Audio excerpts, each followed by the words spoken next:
अस्सलाम वालेकुम नादरीन, आप YouTube चैनल देख रहे हैं। मैं और साबिर भाई, ये डबल व्लॉग है, यानी हम आपस में ऐसे बात नहीं कर रहे, हम दोनों आपके साथ बात कर रहे हैं। और ये एक नया तरीकाकार है, इससे पहले शायद आपने ये नहीं देखा होगा, हमने भी नहीं देखा। तो आज बैठे हुए थे तो बहुत सारी इंपॉर्टेंट बातें हम लोग कर रहे थे आपस में, मैं और साबिर भाई, और डिस्कशन चल रही थी इसराइल के मामलात पे, अब्राहम अकॉर्ड के मामलात पे, पाकिस्तान में जो कश्मीर में एक तहरीक चल रही है, बड़ी तगड़ी जानदार तहरीक, उस पर बात चल रही थी। फिर गंडापुरियों पे बात चल रही थी कि वो अजीबोगरीब काम कर दिया, उसने पकड़ के इमरान खान की फैमिली भी अटैक कर दिया। तो हम इन पे बात कर रहे थे, तो फिर हमने सोचा कि क्यों ना ये बात आपके साथ करें और आपके साथ शेयर करें। साबिर भाई, अस्सलाम वालेकुम जनाब। तो सबसे पहले मेरा ख्याल है गंडापुर पे बात करते हैं। और गंडापुर गए, मुलाकात की, उनकी तीन घंटे की मुलाकात हुई, और आपके पास खबर भी है। और मेरे पास ये खबर है कि इमरान खान साहब ने उनसे इस्तीफ़ा लिखवा के अपने पास रख लिया है। और अली अमीन गंडापुर ने बहुत कोशिश की है, 3 घंटे की मुलाकात थी। आप ये देखें कि इस खान साहब ने इस्तीफा लिखवा के जेल में रख, अच्छा नहीं, ये सिंबॉलिक है या वाकई लिखवा के रख लिया है? क्योंकि जेल में तो कोई भी उनसे खान साहब से ले जाएगा। उन्होंने इस्तीफा लिखवा के रख लिया है जी, और उसके बाद वो जब चाहेंगे वो अनाउंस कर देंगे। और अगली इतला ये है कि अली अमीन गंडापुर को बता दिया गया है कि अब आप मजीद नहीं हैं, और मजीद ये कि सीएमशिप के लिए मजीद नाम मांग लिए हैं। और इसके बारे में आपको भी अरे तीन बंदों के नाम, ये अभी नहीं, आज से कुछ अर्सा पहले 3 लोगों के नामों पे डिस्कशन हुई थी, और उसके बाद बड़ी खलबली मच गई थी। और गंडापुर साहब काफी उजलत पे भी थे, और उस वक्त उन्होंने एक स्टेटमेंट भी दिया था, आपको याद होगा कि 90 डेज में अगर इमरान खान को बाहर ना निकाला तो अपनी सियासत पे मुझे फैसला करना पड़ेगा, मैं सियासत छोड़ दूंगा। वो भी 10-12 दिन रह गए, मेरे ख्याल में 11 दिन रह गए अब तो। जब हम ये बात करें, 11 दिन बाद गंडापुर साहब की वो जो मुद्दत है वो खत्म हो जाएगी, जो उन्होंने 90 डेज कहा था। ये एक्चुअली उनको इसलिए कहना पड़ा था, उजलत में थे उस वक्त।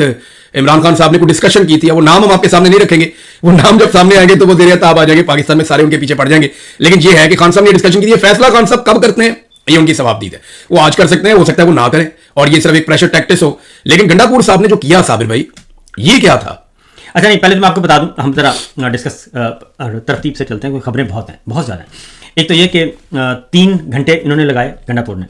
और अगली बात, इस मुलाकात का एहतमाम, ये भी एक क्वेश्चन है कि उनको 3 घंटे तक टाइम दिया गया, जेल के दरवाजे गंडापुर के लिए खुल गए। और वो जज साहब ट्रायल कर रहे थे, 3 घंटे जज साहब को कहा गया कि आप फिलहाल समाप्ति शुरू कर सकते हैं, क्योंकि अंदर एक इंपॉर्टेंट मीटिंग चल रही है गंडापुर साहब और गंडापुर की। तो जज साहब 3 घंटे इंतजार करते रहे, प्रोसिक्यूटर्स इंतजार करते रहे, सरकारी गवाहान इंतजार करते रहे, जेल हुकाम इंतजार करते रहे। इसलिए कल जो हेयरिंग स्टार्ट हुई 11 बजे स्टार्ट हुई और रात 8 बजे तक रही, तो 3 घंटे ये मीटिंग होती रही।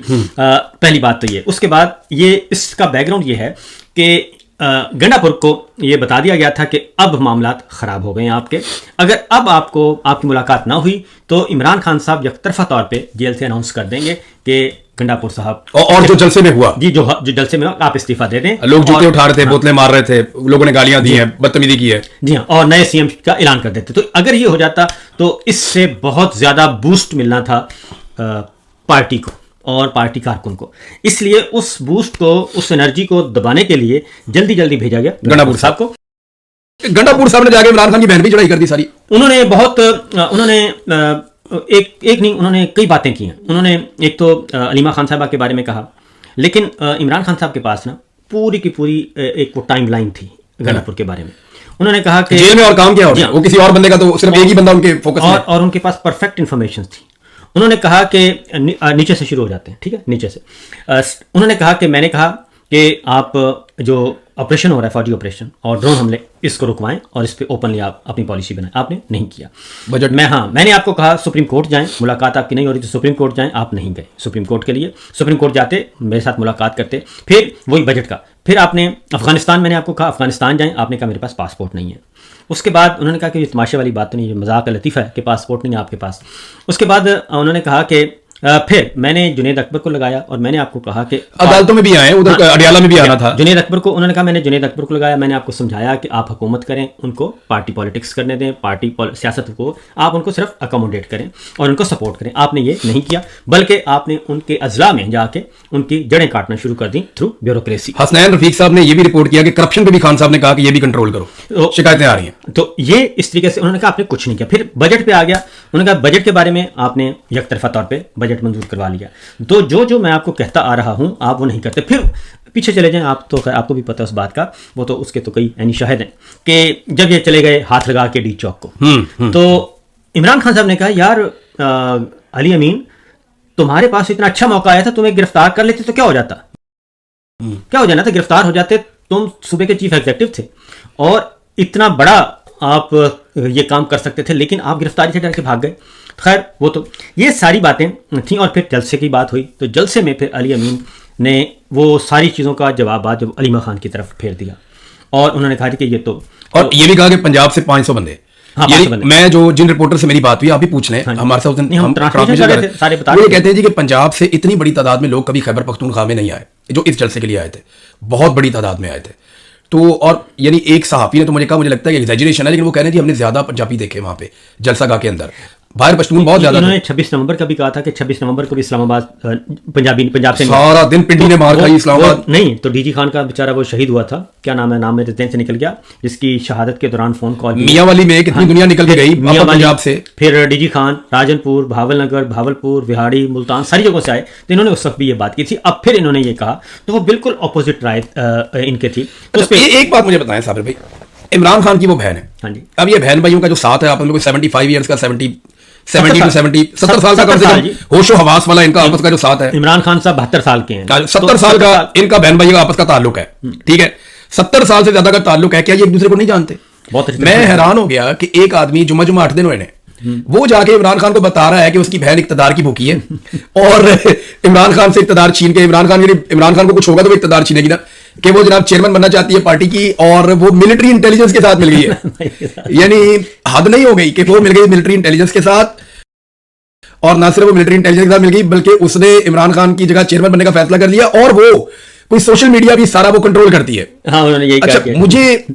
मुझे हैरत हुई कि ये कोई आदमी सोच भी कैसे सकता है कि मैं जाऊंगा और जाके इनकी जो 70 साल से एक दूसरे को जानते हैं लोग, वो इसकी बहन के बारे में शिकायत लगाऊंगा और ये मेरी बात मान लेगा। अब इमरान खान साहब ने अपनी बहन को एज इट इज बता दिया और हंसते हुए बता दिया, तुम्हारे बारे में ये भी कह रहा था, ये भी कह रहा था, ये भी कह रहा था, और वो बहन भी है। ये कोई दोनों बहन भाई जो है ना, ये अलीमा खानम को मैं देखता हूं तो मुझे लगता है कि उनके अंदर भी कोई प्रॉब्लम इमरान खान वाले हैं। कोई आप उन्हें शिकायत लगाए, कोई चीज बताए, वो बाहर आके बता देती हैं। इमरान खान का भी ये, इमरान खान को मुझे एक वजीर ने बताया, उसने कहा जी मैंने इमरान खान साहब को एक लंबा मैसेज लिखा दूसरे वजीर के बारे में, कहते थोड़ी देर बाद वो वजीर मेरे पास आ गया वो मैसेज लेके कि ये आपने इमरान खान को मेरे बारे में लिखा है।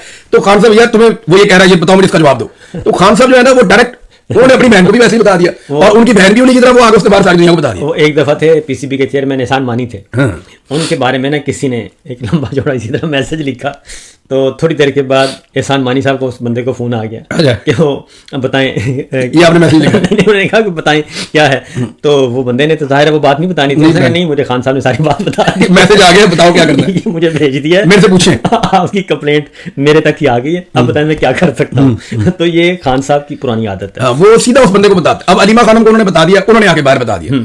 अब इसका इंपैक्ट अली अमीन पर क्या आने वाला है? देखिए अली अमीन ने पहली दफा वीलॉग किया है, 12 मिनट से ज्यादा का वीलॉग है, और ये सबको यूट्यूबर्स कहने वाले जितने भी लोग हैं ना, वो ताने देने वाले, वो सारे आहिस्ता आहिस्ता यूट्यूब पे आएंगे। उन्होंने यूट्यूब के ऊपर वीलॉग किया और उनका जो पेड सोशल मीडिया है वो अब कह रहा है जी कि हम अलीमा खानम को एक्सपोज करेंगे।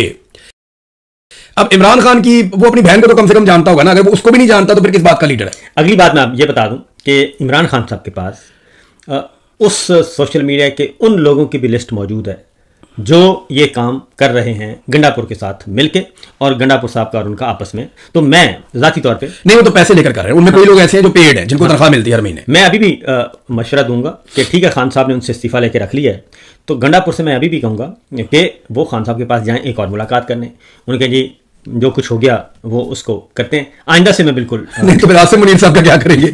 और जब ये वो कहने जाएंगे तो उसके बाद फिर वो खान साहब को जेन्युइनली नहीं मिल पाएंगे। तो अगर वो ये काम कर लें, लेकिन मेरा ख्याल है देखिए मैं गंडापुर साहब को मिला था जून 2024 में। गंडापुर साहब ने बिल्कुल जब इनकी हुकूमत आई थी नई उसके बाद मैं इनको मिला था, तो इन्होंने मुझे उस वक्त पहली तहरीक शुरू होने से पहले कहा था कि इमरान खान जब तक एस्टेब्लिशमेंट से सेटलमेंट नहीं करेंगे वो बाहर नहीं आएंगे, इमरान भाई आप ये मेरे से लिख कर ले लें। तो मैंने कहा था जी आप तो लड़ने से पहले हार गए, ये मैंने उन्हें उस दिन बात की थी, मुझे आज भी याद है। तो ये काफी भड़क गए थे, नहीं ऐसे नहीं होता, खान बात समझता नहीं है, ये बात करनी पड़ेगी, मैं 2 महीने में बाहर ले आऊंगा। तो इन्होंने कई दफा भड़के मारी, गंडापुर की भड़कों में भी दम नहीं रहा, उनके स्टेटमेंट में भी दम नहीं रहा। तो मेरे ख्याल में इमरान खान साहब के सब्र ने गंडापुर को मार दिया, जो कुछ उन्होंने किया। मेरा ख्याल है कि गंडापुर को ना, वो पहली जो बात मैं कह रहा था तो एक था, मेरा ख्याल है कि उनको अब खुद ही उनको स्टेप डाउन कर देना चाहिए, पीछे जाना चाहिए। हाँ, स्टेप डाउन, क्योंकि मेरी इत्तला के मुताबिक अब ये डीए खान से इलेक्शन भी नहीं जीतते, इमरान खान का टिकट लेके भी नहीं जीतते। और एक और चीज आज साबिर भी, अब हम बात करेंगे इस पे, आज बात होनी थी यानी पाकिस्तान तरीके से अपोजिशन पार्टी है, बिल्कुल। तो गंडापुर एक इंपॉर्टेंट आदमी है और वो अपने आप को इमरान खान के बाद सबसे अहम आदमी कहते हैं। तो आज गंडापुर को बात करनी चाहिए थी इसराइल के मामले के ऊपर, जो ये गवर्नमेंट करने जा रही है, जिस तरह ये करने जा रही है। माजी में शहबाज शरीफ का मौके कुछ और था, आज कुछ और है। ये डैनियल रोजन से जाके जनाब शहबाज शरीफ साहब ने इस लेवल का एक मिलाप किया है, आंखों में जो मोहब्बत, जो निगाहों के अंदर एक दूसरे के लिए इज्जत एहतराम, और जो हाथों के अंदर गर्मजोशी, और जिस तरह सांसों से सांसें करीब आ गई थी, इतना करीब तो मैं और साबर भाई नहीं बैठे जितना करीब शहबाज शरीफ डैनियल रोजन साहब के करीब थे। अल्लाह ताला नजर ना लगाए दोनों को। तो ये जो दोनों लोग हैं वो उधर जो तंजीम है ज्यूज की, ज्यूज नेशनल कांग्रेस के वो सदर है, अच्छा, उनके साथ जो मोहब्बत है और फिर उसको खुफिया रखा गया। आज उन्होंने भी पोस्ट कर दिया जज्बात में आगे कि ट्रंप ने कह दिया तो मैं भी लगा दूं, तो उन्होंने भी अपनी वो तस्वीर लगा दी और बड़ी पॉजिटिव उन्होंने शहबाज शरीफ साहब के बारे में लिखा। अब बजाय इसके कि इन चीजों पर डिस्कशन होती, बजाय इसके कि कश्मीर के अंदर जो हालात है उन पर डिस्कशन होती, बजाय इसके कि आज रिपोर्ट जारी की है कॉमनवेल्थ ने उस पर बात होती, बजाय इसके कि गंडापुर रोल प्ले करता कि जो हो रहा है इस वक्त झगड़ा साहब के साथ, आपको पता है झगड़ा साहब ने पूरे निजाम को बांध लिया है और उनकी धांधली जो है उन्होंने काफी हद तक एक्सपोज कर लिया, पकड़ लिया। ये 600 दिन हो गए जी, 600 दिन हो गए और वो पीछे हटने के लिए तैयार नहीं है। तो तैमूर झगड़ा साहब जो है उनके मामला को देखते ये चार चीजें छोड़ के उन्होंने अलीमा खान पे अटैक कर दिया। आज बिल्कुल हर चीज से तवज्जो उठा दी। देखिए हम भी पहले उस पर बात कर रहे हैं, तो सब्र भी पहले तो जरा इसराइल पे ये हुकूमत से हुआ क्या, ना ये छुपते हैं ना ये सामने आते हैं और डोनाल्ड ट्रंप लाके इनको बार बार चौक में खड़ा कर देते हैं।